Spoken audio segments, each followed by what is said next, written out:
বিসমিল্লাহির রহমানির রহিম। ভিউয়ার্স আসসালামু আলাইকুম। আমরা এখন আছি চুয়াডাঙ্গা জেলার ছোট ষোলোয়া গ্রামে। তো এই গ্রামের মোটামুটি সবচেয়ে বড় বাগানই বলা যায়। এই বাগান আমার এই বাবাজি লিজ নিয়ে চাষ করছে 1 বছরের জন্য।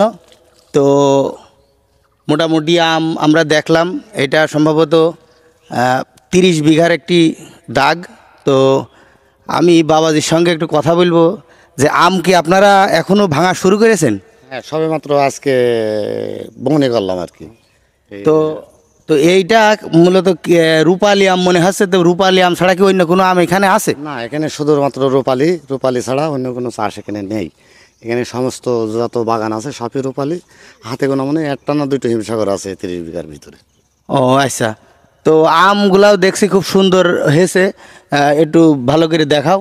আমও অনেক সুন্দর হয়েছে। তো আপনাদের যে আম ভাঙার পরে আপনাদের আম এখন ভাঙছেন, তো ভাঙা শেষ করে আপনাদের কি মনে হচ্ছে এখন যে বাজারের অবস্থা, তাতে কি আপনাদের আশা করছেন যে লাভ হবে? না আশা করি এই মুহূর্তে বাজার একটু ডাউন আছে, তো আশা করি সপ্তাহখান বাজার পরে বাজার ভালো হবে। মোটামুটি আশা করা আছে যে কিছু আংশিক লাভ হবে, যেহেতু বাজার কমের কারণে এবছরে অবৈধ আম ধরেছে গাছে, তাকে না ধরার কারণে বাজার একটু ডাউন।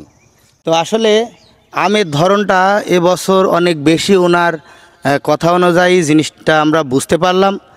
তো আমের বাগান দেখে আম দেখে কেমন লেগেছে আপনারা কমেন্ট করে জানাবেন। ও যাদের এই রূপালী ও হিমসাগর আমের যদি প্রয়োজন হয়ে থাকে, ইনি অনলাইনের মাধ্যমে আম বিক্রি করে, তখন আপনাদের চাচার নাম্বার দিয়ে দেবো, আপনারা যোগাযোগ করে আম সংগ্রহ করতে পারবেন। ধন্যবাদ সকলকে। আসসালামু আলাইকুম।